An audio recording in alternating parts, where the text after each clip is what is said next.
Capítulo 4 do Nascimento. Artigo 50. Todo nascimento que ocorrer no território nacional deverá ser dado a registro no lugar em que tiver ocorrido o parto ou no lugar da residência dos pais, dentro do prazo de 15 dias, que será ampliado em até 3 meses para os lugares distantes mais de 30 quilômetros da sede do cartório. Parágrafo 1º. Quando for diverso o lugar da residência dos pais, observar-se-á a ordem contida nos itens 1º e 2º do artigo 52. Segundo, os índios, enquanto não integrados, não estão obrigados à inscrição do nascimento. Este poderá ser feito em livro próprio do órgão federal de assistência aos índios. Terceiro, os menores de 21 anos e maiores de 18 anos poderão, pessoalmente e isentos de multa, requerer o registro de seu nascimento. Quarto, é facultado aos nascidos anteriormente à obrigatoriedade do registro civil requerer, isentos de multa, a inscrição de seu nascimento. Quinto, aos brasileiros nascidos no estrangeiro se aplicará o disposto neste artigo, ressalvadas as prescrições legais relativas aos consulados. Artigo 51. Os nascimentos ocorridos a bordo, quando não registrados nos termos do artigo 65, deverão ser declarados dentro de 5 dias, a contar da chegada do navio ou aeronave ao local do destino, no respectivo cartório ou consulado. Artigo 52. São obrigados a fazer declaração de nascimento, primeiro, o pai ou a mãe, isoladamente ou em conjunto, observado o disposto no parágrafo 2º do artigo 54. Segundo, no caso de falta ou de impedimento de um dos indicados no item 1º, outro indicado, que terá o prazo para declaração prorrogado por 45 dias. Terceiro, no impedimento de ambos, o parente mais próximo, sendo maior achando-se presente. Quarto, em falta ou impedimento do parente referido no número anterior, os administradores de hospitais ou os médicos e parteiras que tiverem assistido o parto. Quinto, pessoa idônea da casa em que ocorrer, sendo fora da residência da mãe. Sexto, finalmente, as pessoas, vetado, encarregadas da guarda do menor. Parágrafo 1º. Quando o oficial tiver motivo para duvidar da declaração, poderá ir à casa do recém-nascido verificar a sua existência ou exigir a atestação do médico ou parteira que tiver assistido o parto, ou o testemunho de 2 pessoas que não forem os pais e tiverem visto o recém-nascido. Segundo, tratando-se de registro fora do prazo legal, o oficial, em caso de dúvida, poderá requerer ao juiz as providências que forem cabíveis para esclarecimento do fato. Terceiro, o oficial de registro civil comunicará o registro de nascimento ao Ministério da Economia e ao INSS, pelo Sistema Nacional de Informações de Registro Civil, SIRC, ou por outro meio que venha a substituí-lo. Artigo 53. No caso de ter a criança nascido morta ou no de ter morrido na ocasião do parto, será, não obstante, feito o assento com os elementos que couberem e com remissão ao do óbito. Parágrafo 1º. No caso de ter a criança nascido morta, será o registro feito no livro C auxiliar, com os elementos que couberem. Segundo, no caso de a criança morrer na ocasião do parto, tendo, entretanto, respirado, serão feitos os 2 assentos, o de nascimento e o de óbito, com os elementos cabíveis e com remissões recíprocas. Artigo 54. O assento do nascimento deverá conter: item 1º, o dia, mês, ano e lugar do nascimento e a hora certa, sendo possível determiná-la ou aproximada. Segundo, o sexo do registrando. Terceiro, o fato de ser gêmeo, quando assim tiver acontecido. Quarto, o nome e o prenome que forem postos à criança. Quinto, a declaração de que nasceu morta ou morreu no ato ou logo depois do parto. Sexto, a ordem de filiação de outros irmãos do mesmo prenome que existirem ou tiverem existido. Sétimo, os nomes e prenomes, a naturalidade, a profissão dos pais, o lugar e cartório onde se casaram, a idade da genitora, do registrando em anos completos na ocasião do parto, e o domicílio ou a residência do casal. Oitavo, os nomes e prenomes dos avós paternos e maternos. Nono, os nomes e prenomes, a profissão e a residência das duas testemunhas do assento, quando se tratar de parto ocorrido sem assistência médica em residência ou fora de unidade hospitalar ou casa de saúde. 10. O número de identificação da declaração de nascido vivo, com controle do dígito verificador, exceto na hipótese de registro tardio previsto no artigo 46 desta lei. E 11. A naturalidade do registrando. Parágrafo 1º. Não constitui motivo para recusa, devolução ou solicitação de retificação da declaração de nascido vivo por parte do registrador civil das pessoas naturais, inciso 1, equívocos ou divergências que não comprometam a identificação da mãe. 2. Omissão do nome do recém-nascido ou do nome do pai. 3. Divergência parcial ou total entre o nome do recém-nascido constante da declaração e o escolhido em manifestação perante o registrador no momento do registro de nascimento, prevalecendo este último. 4. Divergência parcial ou total entre o nome do pai constante da declaração e o verificado pelo registrador nos termos da legislação civil, prevalecendo este último. 5. Demais equívocos, omissões ou divergências que não comprometam informações relevantes para o registro de nascimento. Parágrafo 2º. O nome do pai constante da declaração de nascido vivo não constitui prova ou presunção da paternidade, somente podendo ser lançado no registro de nascimento quando verificado nos termos da legislação civil vigente.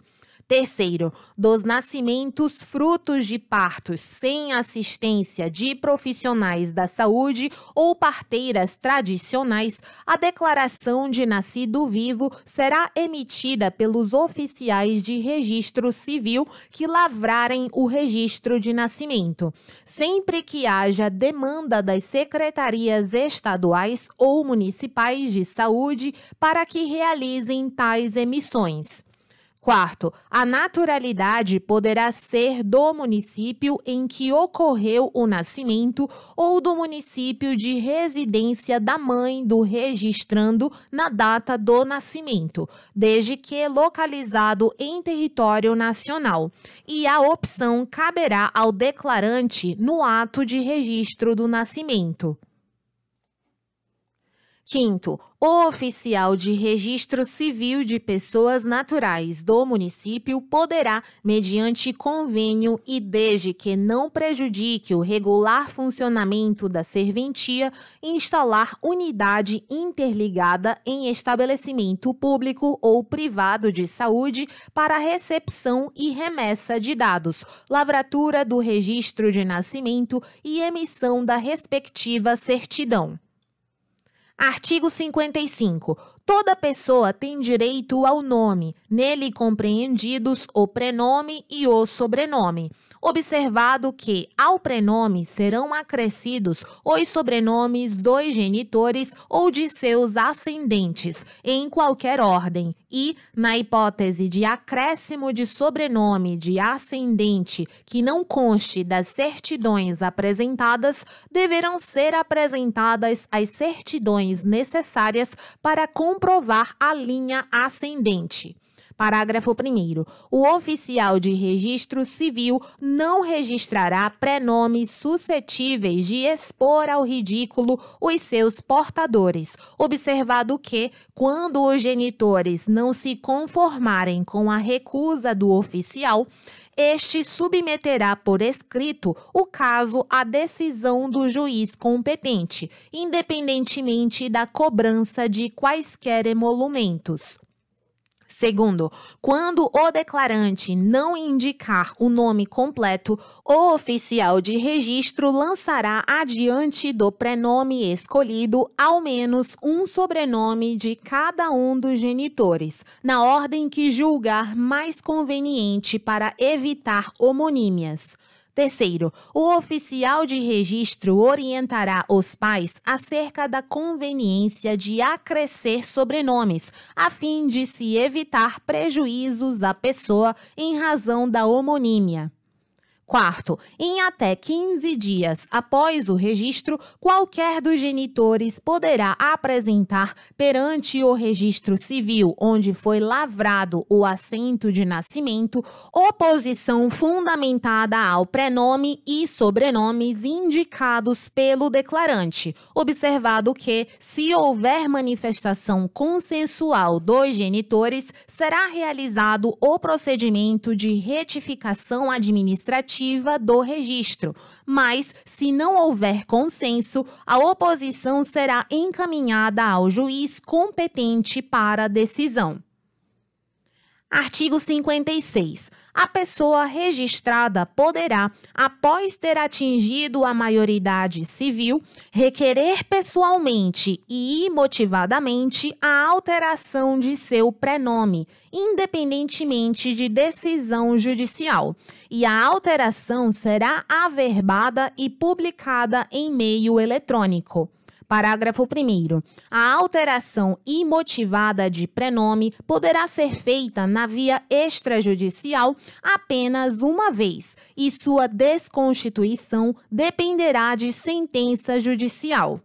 Segundo, a averbação de alteração de prenome conterá, obrigatoriamente, o prenome anterior, os números de documento de identidade, de inscrição no cadastro de pessoas físicas CPF da Secretaria Especial da Receita Federal do Brasil, de passaporte e de título de eleitor do registrado, dados esses que deverão constar expressamente de todas as certidões solicitadas.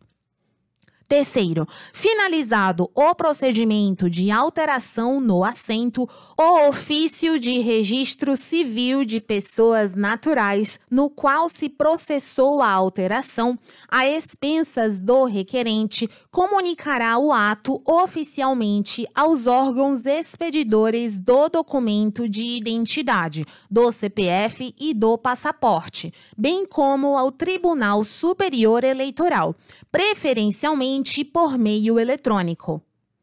Quarto, se suspeitar de fraude, falsidade, má-fé, vício de vontade ou simulação quanto à real intenção da pessoa requerente, o oficial de registro civil, fundamentadamente, recusará a retificação.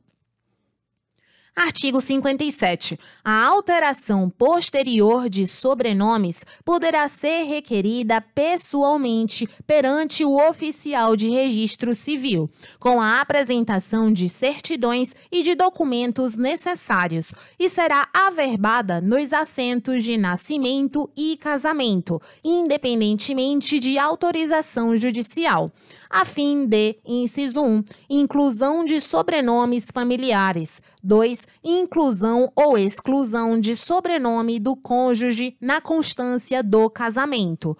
3. Exclusão de sobrenome do ex-cônjuge após a dissolução da sociedade conjugal, por qualquer de suas causas. 4. Inclusão e exclusão de sobrenomes em razão de alteração das relações de filiação, inclusive para os descendentes, cônjuge ou companheiro da pessoa que teve seu estado alterado. Parágrafo 1º. Poderá também ser averbado, nos mesmos termos, o nome abreviado, usado como firma comercial registrada ou em qualquer atividade profissional. Segundo, os conviventes em união estável devidamente registrada no Registro Civil de Pessoas Naturais poderão requerer a inclusão de sobrenome de seu companheiro a qualquer tempo, bem como alterar seus sobrenomes nas mesmas hipóteses previstas para as pessoas casadas. Terceiro revogado. Terceiro A. O retorno ao nome de solteiro ou de solteira do companheiro ou da companheira será realizado por meio da averbação da extinção de união estável em seu registro. Parágrafos 4º a 6º revogados. Sétimo.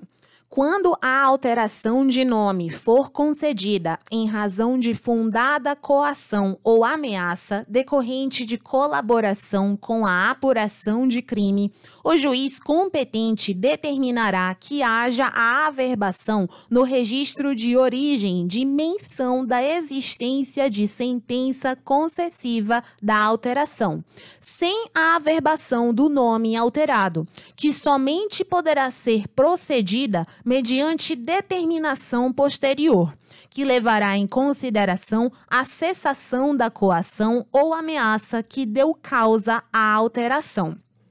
Oitavo, o enteado ou a enteada, se houver motivo justificável, poderá requerer ao oficial de registro civil que, nos registros de nascimento e de casamento, seja averbado o nome de família de seu padrasto ou de sua madrasta, desde que haja expressa concordância destes, sem prejuízo de seus sobrenomes de família. Artigo 58. O prenome será definitivo, admitindo-se, todavia, a sua substituição por apelidos públicos notórios. Parágrafo único. A substituição do prenome será ainda admitida em razão de fundada coação ou ameaça decorrente da colaboração com a apuração de crime, por determinação em sentença de juiz competente, ouvido o Ministério Público. Artigo 59. Quando se tratar de filho ilegítimo, não será declarado o nome do pai sem que este expressamente o autorize e compareça por si ou por procurador especial para, reconhecendo-o, assinar, ou não sabendo ou não podendo, mandar assinar a seu rogo o respectivo assento com duas testemunhas. Artigo 60. O registro conterá o nome do pai ou da mãe, ainda que ilegítimos, quando qualquer deles for o declarante. Artigo 61. Tratando-se de exposto, o registro será feito de acordo com as declarações que os estabelecimentos de caridade, as autoridades ou os particulares comunicarem ao oficial competente, nos prazos mencionados no artigo 51, a partir do achado ou entrega, sob a pena do artigo 46, apresentando ao oficial, salvo motivo de força maior comprovada, o exposto e os objetos a que se refere o parágrafo único deste artigo. Parágrafo único. Declarar-se-á o dia, mês e ano, lugar em que foi exposto, a hora em que foi encontrado e a sua idade aparente. Nesse caso, o envoltório, roupas e quaisquer outros objetos e sinais que trouxer a criança e que possam a todo tempo fazê-la reconhecer, serão numerados, alistados e fechados em caixa lacrada e selada, com o seguinte rótulo, abre aspas, pertence ao exposto tal, assento de folhas, reticências, do livro, reticências, fecha aspas, e remetidos imediatamente, com uma guia em duplicata, ao juiz, para serem recolhidos a lugar seguro. Recebida e arquivada a duplicata com o competente recibo do depósito, far-se-á à margem do assento a correspondente anotação. Artigo 62. O registro do nascimento do menor abandonado sob jurisdição do juiz de menores poderá fazer-se por iniciativa deste, à vista dos elementos de que dispuser e com observância, no que for aplicável, do que preceitua o artigo anterior. Artigo 63. No caso de gêmeos, será declarada no assento especial de cada um a ordem de nascimento. Os gêmeos que tiverem o prenome igual deverão ser inscritos com duplo prenome ou nome completo diverso, de modo que possam distinguir-se.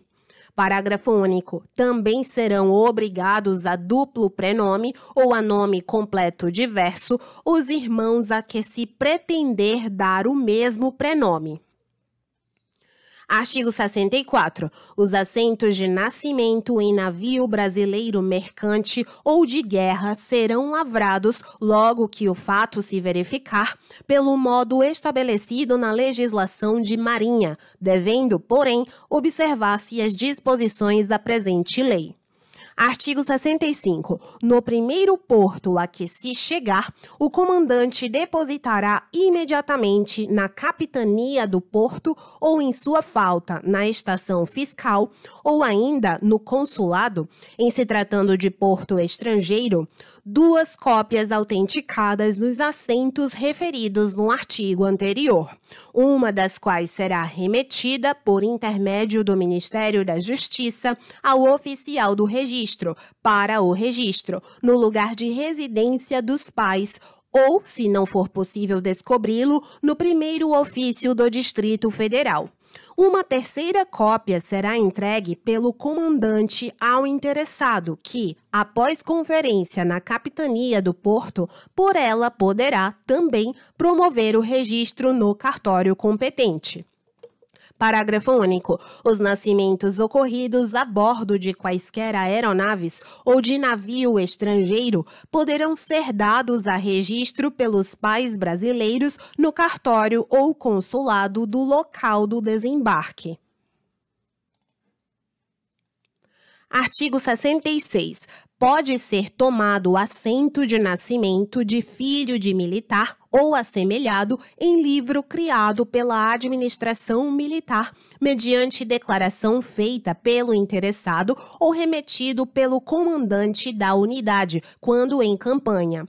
Esse assento será publicado em boletim da unidade e, logo que possível, trasladado por cópia autenticada, ex officio ou a requerimento do interessado, para o cartório de registro civil a que competir ou para o do primeiro ofício do Distrito Federal, quando não puder ser conhecida a residência do pai. Parágrafo único. A providência de que trata este artigo será extensiva ao assento de nascimento de filho de civil, quando, em consequência de operações de guerra, não funcionarem os cartórios locais.